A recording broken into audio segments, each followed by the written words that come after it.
Bismillahirrahmanirrahim. Assalamualaikum warahmatullahi wabarakatuh. Kembali lagi di pembelajaran online Bahasa Indonesia bersama saya Miss Nita Sulistiawati. Kali ini Miss Nita akan mengajak teman-teman semua untuk mengikuti materi persiapan ujian nasional. Nah, di sini Miss Nita akan membahas materi ide pokok, kalimat utama, dan kalimat penjelas. Yuk kita simak pembahasannya. Ide pokok ini adalah masalah utama yang dibahas dalam suatu paragraf. Ide pokok ini memiliki nama lain seperti pokok pikiran, pikiran pokok, gagasan utama, gagasan pokok, dan pikiran utama. Cara sederhana untuk menentukan ide pokok adalah dengan mengajukan pertanyaan, paragraf tersebut membahas tentang apa. Ide pokok ini seringkali muncul dalam soal-soal di ujian nasional, baik ujian nasional SD, SMP, maupun SMA. Ide pokok ini seolah menjadi menu utama di soal-soal ujian nasional. Nah, banyak siswa yang mungkin merasa kesulitan ketika menghadapi soal-soal seperti mencari ide pokok, mencari kalimat utama, ataupun kalimat penjelas. Maka dari itu, guru harus lebih kreatif dan benar paham bagaimana cara menyampaikan materi tentang ide pokok kepada murid-muridnya. Sebelum membahas lebih jauh, Miss Nita akan terlebih dahulu membahas mengenai paragraf. Nah, apa sih paragraf itu? Jadi, paragraf yang baik itu memiliki beberapa syarat. Adapun syarat tersebut adalah berisi hanya satu ide pokok atau gagasan utama. Nah, gagasan utama itu apa? Gagasan utama adalah inti dari sebuah paragraf yang dijelaskan melalui pikiran penjelas yang terdapat dalam kalimat penjelas. Dalam paragraf itu sendiri hanya memiliki dua jenis kalimat. Yang pertama adalah kalimat utama dan yang kedua adalah kalimat penjelas. Kalimat utama ini seringkali kita sebut sebagai kalimat umum atau inti dari suatu paragraf. Sedangkan kalimat penjelas biasanya kita sebut sebagai kalimat khusus atau kalimat yang menjelaskan kalimat utama tadi. Nah, dalam kalimat utama itu terdapat sebuah ide pokok. Berbicara mengenai ide pokok atau gagasan utama, Miss Nita di sini akan menjelaskan sedikit tentang ide pokok. Nah, ide pokok itu bisa berada di awal paragraf maupun di akhir paragraf. Jika ide pokok itu letaknya di awal, maka paragraf tersebut masuk dalam kategori paragraf deduktif. Namun, ketika ide pokok itu terletak di akhir, maka tergolong menjadi paragraf induktif. Selain itu juga, ada yang namanya paragraf campuran yang mengandung ide pokok di awal dan di akhir paragraf. Sekarang, langsung saja kita bahas bagaimana cara mencari ide pokok itu. Yuk, disimak penjelasan dari Miss Nita ya. Sebelumnya sudah kita bahas bahwa ide pokok itu letaknya ada di kalimat utama. Berarti sebelum kita mencari ide pokok, harusnya kita mencari terlebih dahulu kalimat utamanya. Nah, kalimat utama itu letaknya ada di awal paragraf, akhir paragraf, ataupun campuran di awal dan di akhir paragraf. Sekarang kita fokus dulu di kalimat utamanya ya. Nah, bagaimana jika kalimat utama itu letaknya ada di awal paragraf? Simak penjelasan berikut. Kita harus terlebih dahulu membaca kalimat pertama dan kalimat kedua dari sebuah paragraf. Setelah itu, kita fokus di kalimat kedua. Jika di kalimat kedua tersebut ada repetisi, kata rujukan, atau kata ganti, maka sudah jelas bahwa kalimat utamanya ada di awal paragraf. Oke, repetisi sendiri itu apa sih? Repetisi adalah pengulangan kata atau kata yang diulang dari kalimat sebelumnya atau kalimat pertama. Nah, yang kedua, kalimat atau kata rujukan. Kata rujukan itu contohnya ini, itu, tersebut. Nah, sedangkan kata ganti diantaranya adalah kata ia, dia, mereka, dan akhirannya. Berikut adalah salah satu contoh mencari kalimat utama yang letaknya ada di awal paragraf. Silakan disimak ya. Perlu diketahui oleh teman-teman semua bahwa ketika mengerjakan soal bahasa Indonesia yang berbentuk paragraf, kita harus baca terlebih dahulu soal atau pertanyaannya. Nah, kemudian baru kita baca paragrafnya. Di sini pertanyaannya adalah kalimat utama paragraf tersebut terdapat pada nomor. Nah, kita baru fokus ke paragrafnya.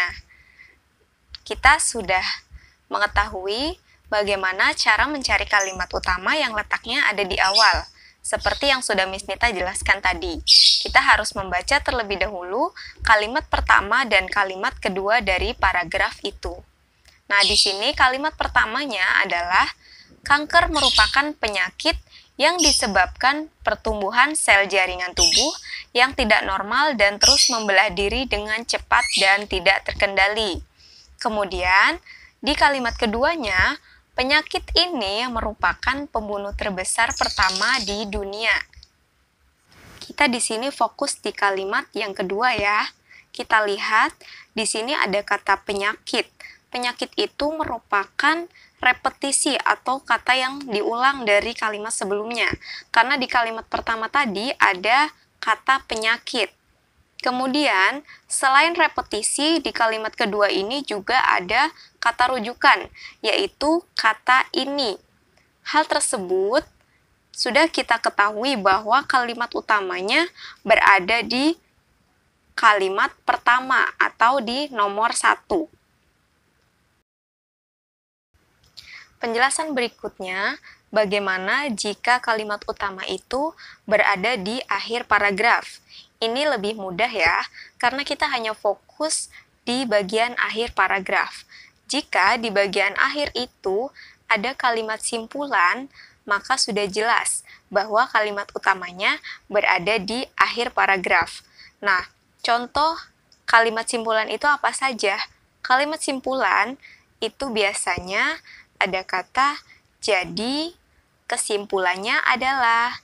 Maka dari itu, oleh karena itu, oleh sebab itu, ataupun masih banyak contoh lain dari kalimat atau kata simpulan.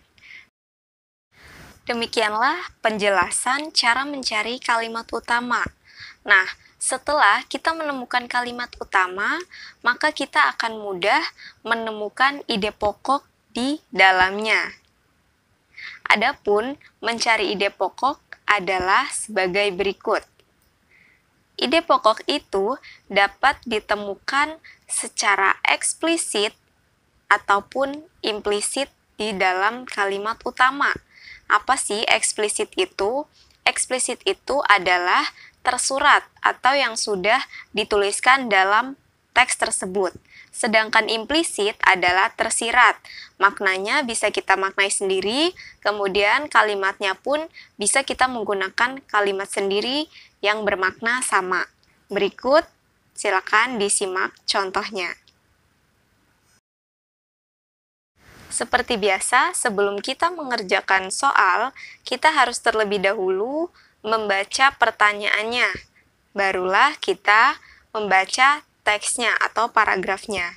Di sini, soal dari teks tersebut adalah ide pokok paragraf tersebut. Yang dicari berarti ide pokok.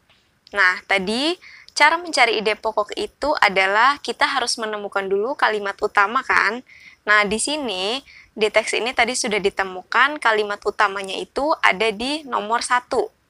Berarti kita hanya fokus di kalimat nomor 1 atau kalimat pertama. kita baca dulu kalimatnya. Kanker merupakan penyakit yang disebabkan pertumbuhan sel jaringan tubuh yang tidak normal dan terus membelah diri dengan cepat dan tidak terkendali. Nah, dari kalimat itu, kita harus mengetahui makna dari isi teksnya.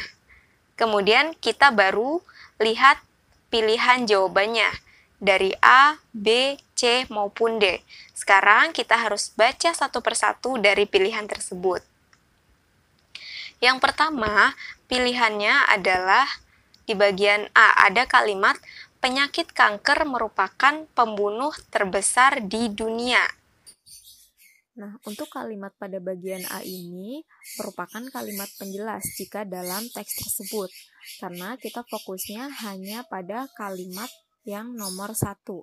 Berarti jawaban bagian A sudah termasuk jawaban yang salah ya, maka kita tinggalkan saja. Dan yang bagian B, penyakit kanker disebabkan jaringan tubuh tidak normal dan tidak terkendali. Nah, di bagian B ini, Miss Nita sudah menemukan bahwa ada kesamaan makna dan teks yang tertulis, yaitu penyakit kanker disebabkan jaringan tubuh tidak normal dan tidak terkendali. Nah, kita simpan dulu jawaban ini ya, karena kemungkinan di bagian C dan D ada jawaban yang lebih tepat. Coba kita cari lebih dahulu ya. Di bagian C, penyakit kanker banyak diderita di negara yang sedang berkembang. Ini salah ya, karena tidak ada pembahasan hal tersebut. Kemudian yang D, jumlah penyakit kanker mencapai 6,25 juta orang di dunia. Nah, ini pun juga salah, karena hal itu merupakan kalimat penjelas. Berarti jawaban yang paling tepat adalah bagian B. Penyakit kanker disebabkan jaringan tubuh tidak normal dan tidak terkendali. Nah, ide pokok ini sudah ditemukan secara eksplisit atau tersurat karena makna dan isinya sama persis dengan yang ada di teks. Penjelasan yang terakhir adalah terkait kalimat penjelas. Kalimat penjelas di sini merupakan kalimat yang menjelaskan kalimat utama. Nah, kalimat penjelas itu memiliki syarat harus memiliki perpaduan dengan kalimat sebelumnya atau kalimatnya harus padu. Nah, adapun contohnya kita bisa lihat berikut ini. Pada contoh kalimat penjelas, Miss Nita di sini mempunyai soal UN dari tahun 2016. Pertanyaannya adalah kalimat penjelas yang tidak padu pada teks tersebut ditunjukkan pada nomor. Nah, kita baca dulu soalnya. Kalau mencari kalimat penjelas berarti kita harus membaca seluruh teksnya ya. Yang pertama, dampak yang dihasilkan oleh sampah sangatlah banyak. Sampah dapat menyebabkan lingkungan menjadi kotor. Selain itu, sampah dapat menjadi sumber penyakit. Kita menginginkan kesejahteraan. Oleh karena itu, sampah seharusnya diolah menjadi kompos. Nah, setelah kita baca, kita sudah tahu bahwa kalimat kedua dan ketiga itu masih padu dengan kalimat pertama, yaitu membahas soal sampah. Nah, di situ pun ada repetisi dan kata rujukan yang menunjukkan bahwa kalimat kedua dan ketiga adalah kalimat penjelas dari kalimat yang pertama tadi. Nah, sedangkan di kalimat yang keempat itu tidak padu. Karena apa? Karena di kalimat keempat tiba-tiba membahas soal kesejahteraan, sedangkan di sini kita sedang membahas masalah sampah. Jadi, untuk kalimat penjelas yang tidak padu dalam teks ini adalah kalimat nomor 4. Ya, karena yang nomor 5 itu kembali lagi membahas tentang sampah. Berarti sudah jelas ya bahwa yang tidak padu adalah kalimat nomor 4. Demikian penjelasan dari Miss Nita mengenai persiapan materi untuk ujian nasional. Semoga teman-teman semua dapat melaksanakan dan menjawab soal-soal ujian dengan mudah. Apalagi kita sudah membahas materi ide pokok, kalimat utama, dan kalimat penjelas. Semoga penjelasan ini bermanfaat bagi teman-teman semua. Jangan lupa dibagikan ke semua teman-teman atau di lingkungan kalian. Terima kasih. Wassalamualaikum warahmatullahi wabarakatuh.